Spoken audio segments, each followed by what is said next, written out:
lagi di podcast SMP Al Muslim. Nah, sang pemimpin sebelumnya ada pepatah berkata, tak kenal maka tak sayang. Maka perkenalkan, nama saya Aliana dan rekan saya ada Tangguh Cahaya Prayata dari kelas 7 Abu Bakar Ashidik. Dan kita yang akan menemani kalian dalam podcast kali ini yang berjudul Mari Kita Kelola Sampah Dengan Bijak. Nah, tema kali ini tuh penting banget gak sih?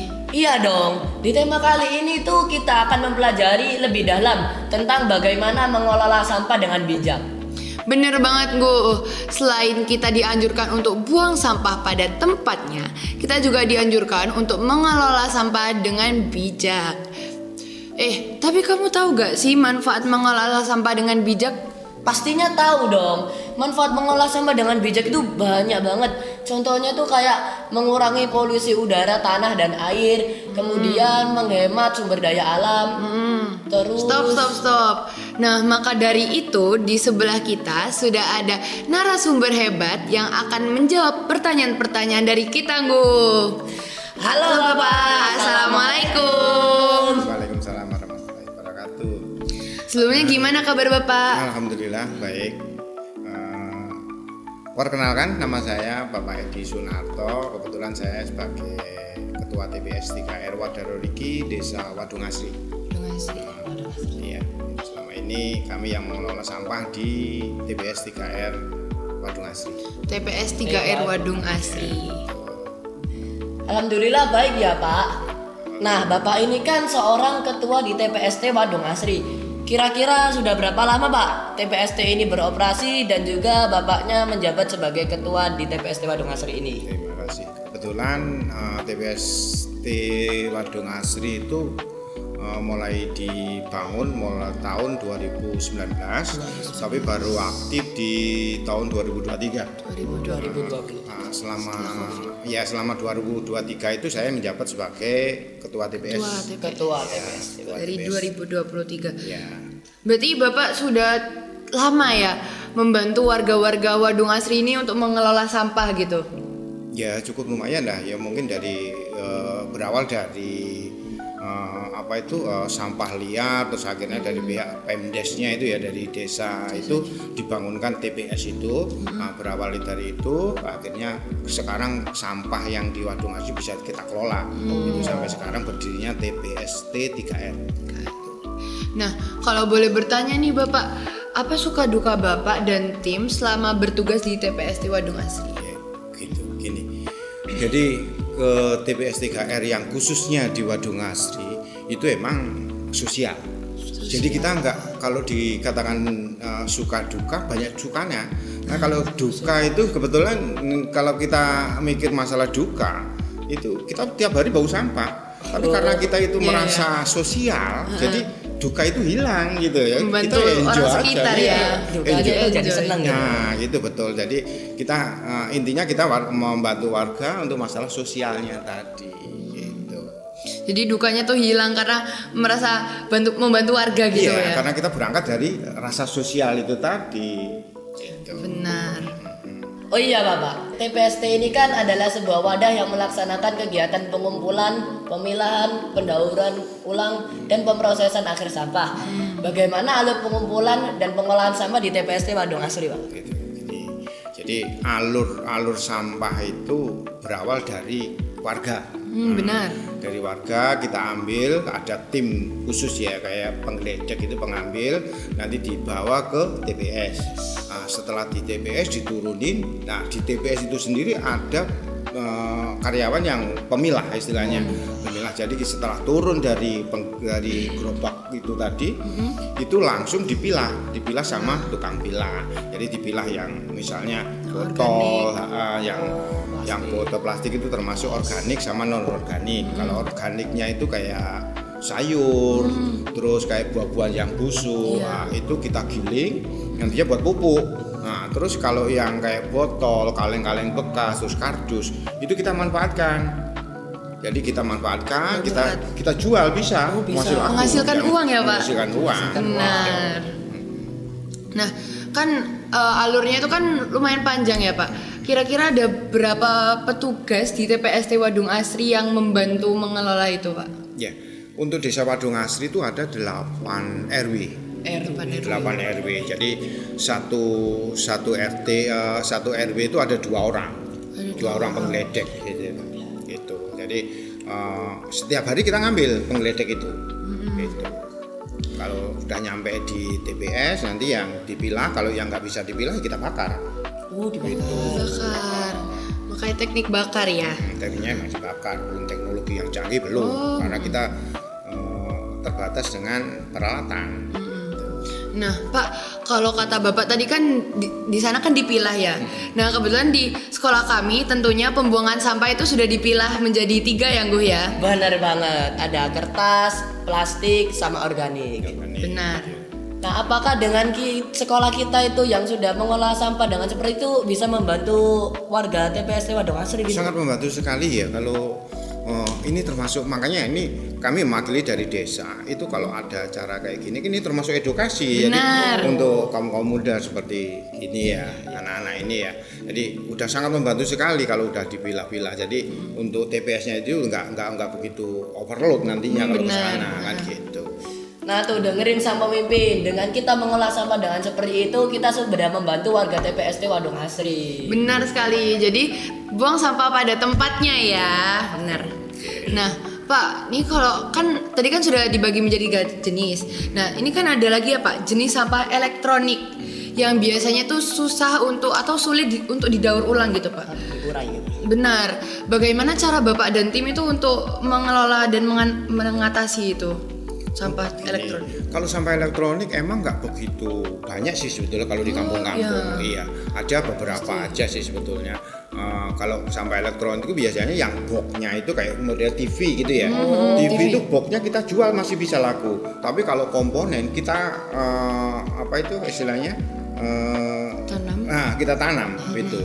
Jadi biar nggak terlalu resiko. Gitu. Kalau boxnya masih laku boxnya. Dijual dapat uang gitu. Iya. Menghasilkan uang lagi ya. Uang. Benar. Nah Pak, sekarang itu kan pasti ada gitu produk yang single use atau sekali pakai. Kira-kira tanggapan Bapak mengenai produk tersebut, dampaknya bagi lingkungan itu kayak gimana Pak? Kita kalau produk yang sekali pakai yang kayak model kayak gitu emang kita susah ya. Kalau emang kita darurat kita bakar aja, udah jadi abu. Itu jadi menambahkan sampah gitu ya Pak ya. Kalau yang Single use itu. Kalau single use itu kan emang dia prosesnya kan lama gitu. Iya sih, kayak gimana yo. Nah, jadi jangan jalan satu-satunya ya gitu. Kita bakar jadi abu udah selesai gitu. Berarti dibakar aja langsung. Dibakar aja langsung. Langsung hilang gitu Langsung ya. hilang gitu. Benar. Berarti selama ini kita memakai single use itu menambah populasi sampah ya Pak ya. Iya. Sama betul. polusi udara gitu kan membakar itu. Kalau pembakar itu emang kebetulan kita di TPS itu ada tungku pembakaran.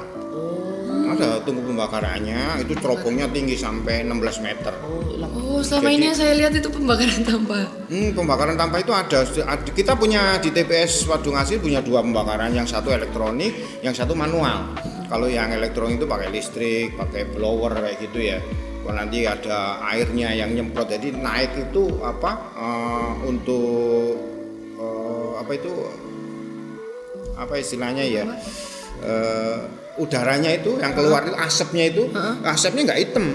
Kalau kena air itu udah naiknya udah putih gitu loh. Jadi polusinya udah nggak ada. Berarti aman ya Pak? Aman. Kalau yang keluar itu warnanya udah putih udah aman. Jadi yang hitamnya itu udah ada saringannya sendiri gitu. Nah Pak, tadi kan ada cara pengelolaannya itu kan. Nah, mungkin sekarang kan udah ada berbagai macam teknologi ya. Mungkin di TPST sendiri sudah memakai teknologi apa ya Pak? Untuk di TPS 3R Wadung Asri kebetulan belum punya teknologi yang canggih ya. Memang ini baru berangkat, baru merintis istilahnya di Wadung Asri itu. Jadi kita belum punya teknologi yang teknologi yang canggih. Kita hanya mengandalkan manual. Karena apa? Pak? Manual itu ya kita pilah, habis kita pilah sisanya yang bisa kita manfaatkan. Misalnya kita kalau yang non organik itu kita jual, yang organik itu kita bikin pupuk. Terus kalau yang nggak bisa dimanfaatkan kita bakar. Itu Kayak aja tadi untuk itu sementara ya. ini iya. Kita bahkan manual istilahnya, bukan nggak pakai apa itu peralatan yang canggih. Soalnya peralatan yang canggih kayak conveyor kayak itu mahal ratusan juta. Oh, sampai ratusan juta Iya, ya, Pak? ratusan juta. Jadi mungkin dari pihak desa sendiri belum mampu untuk beli itu.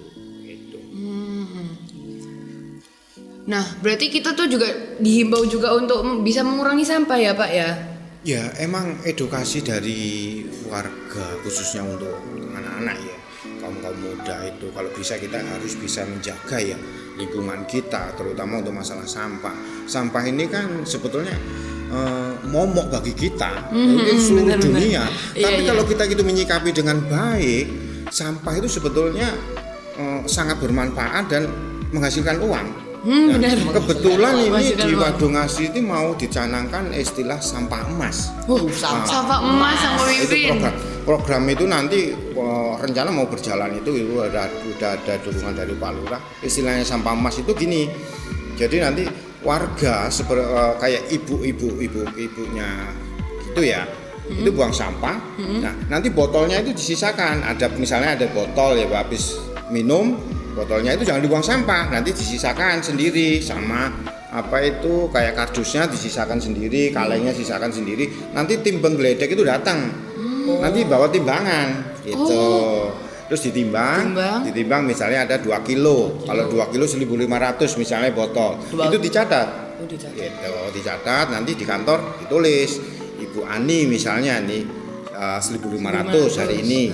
Terus berbulan nanti bisa diambil 2 bulan sekali, 1 bulan Kayak sekali nabung ya, Pak, ya kayak 1 tahun sekali itu bisa diambil. Nah itu yang namanya sampah emas. Sampah emas, benar. Berarti jangan langsung dibuang gitu ya Pak, kalau ada kayak botol sama botol plastik kaleng, iya. kardus gitu. Nah, itu harus dimanfaatkan gitu. Jadi itu suatu edukasi ya untuk mengurangi sampah. Nah, Pak, itu tadi kan termasuk langkah-langkah praktis ya. Kalau buat kita anak muda ini, apa langkah-langkah praktis yang bisa kita gunakan untuk mengurangi sampah nih, Pak? Nah, itu yang penting itu gini. Jadi untuk anak-anak ini kita belajar dari lingkungan kita sendiri, mungkin lingkungan dari sekolah. Buanglah sama pada tempatnya. Jangan di lingkungan sekolah aja. Jadi di luar juga gitu. Kalau kita Lingkungan habis rumah makan, itu kita tengok kanan kiri, kalau ada sampah kita buang, kalau nggak ada kita bawa dulu. Nanti sampai ketemu tempat sampah baru kita buang. Itu suatu jadi hal edukasi simpel untuk, ya. untuk kita belajar dari bawah dulu, dari anak-anak muda sekarang kita belajar untuk gimana mengurangi sampah gitu, untuk lingkungan, kebersihan gitu. Dengerin tuh sang pemimpin, kalau ada sampah yang kita punya belum nemu tempat sampah itu dibawa dulu, jangan langsung Benar. dibuang sembarangan. Nah Pak, kalau boleh tahu apa harapan Bapak kepada masyarakat terkait dengan kepedulian dan kebijakan terhadap sampah di sekitar kita Pak? Gini, jadi harapan kami untuk warga ya, khususnya warga itu untuk bisa mengelola sampahnya sendiri-sendiri gitu. Jadi untuk sampah-sampah ya terutama itu tadi kita buang sampah ke tempat sampah kayak itu. Terus kita bisa kelola nantinya, kita kerjasama dengan TPS kayak gitu. Terus program emas itu tadi, sampah emas itu yang kita canangkan. Jadi otomatis untuk mengurangi volume sampah yang ada di masyarakat. Jadi gitu. mengurangi beban di TPST juga ya Pak ya? Benar. Salah satunya itu, yang kedua itu dari pihak warga sendiri nantinya dapat untung juga kan, karena itu menghasilkan uang kan gitu. Oh iya benar tadi yang sampah emas itu ya. Sampah emas. Nah oke sama pemimpin, bener banget yang dikatakan sama Bapak Edi Sunarto tadi. Kita tuh yang penting diwajibkan untuk buang sampah pada tempatnya aja ya Nggo ya. Dimulai dari hal simple, dari hal kecil itu aja sudah membantu petugas-petugas di TPST. Nah benar banget itu Al. Sebelumnya kami ucapkan terima kasih sekali kepada Bapak Edi Sunarto karena sudah menjadi narasumber pada podcast kali ini. Sebelum podcast ini berakhir Pak, kira-kira ada kata atau pesan dan kesannya dulu Pak? Baik, Untuk jadi, warga-warga di Al-Muslim atau semuanya masyarakat sekitar ya. ya untuk khususnya adik-adik ini aja ya, jagalah kebersihan. Terus buanglah sampah pada tempatnya. Kebersihan adalah sebagian daripada Iman, benar itu sekali. aja.